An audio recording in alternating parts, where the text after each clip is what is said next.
This is from the Bleacher Report, ranking every defense after the 2023 NFL Draft. 49ers 1, Eagles 2, Jets 3. They rank the Browns at 13. 2022 yardage rank 14th, 2022 points allowed rank 20th. The Browns have one of the better cornerback rooms in the NFL and a perennial Defensive Player of the Year candidate in Myles Garrett. Cleveland should have a good defense with the potential to be great. I agree with that, but we also said that last year, and it got short-circuited. I think Andrew Berry corrected the challenge with the smaller defensive tackles. So I'm very anxious to see what Jim Schwartz can do with this defense.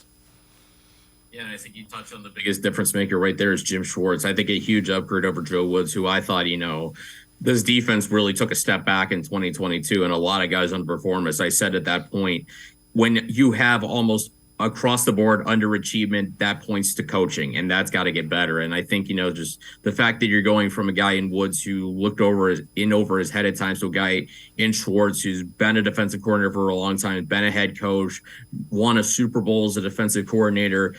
It's not always going to fix everything because you're still win games with players more than schemes or anything like that. But I think he can certainly, bring a different attitude, a different mindset to this defense.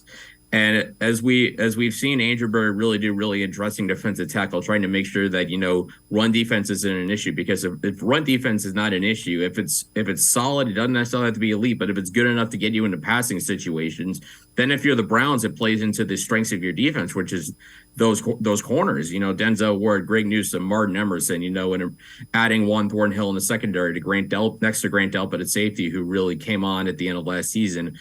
Myles Garrett getting turned loose in the pass rush, some interesting depth at that position. It's smart to, put that emphasis on there, because you don't necessarily need to make the run defense elite. Just make it solid, because the defense has been geared up to defend the pass. And in this AFC in particular, if you can defend the pass extremely well and defend the run just well enough, I think you're going to be in good position to have success.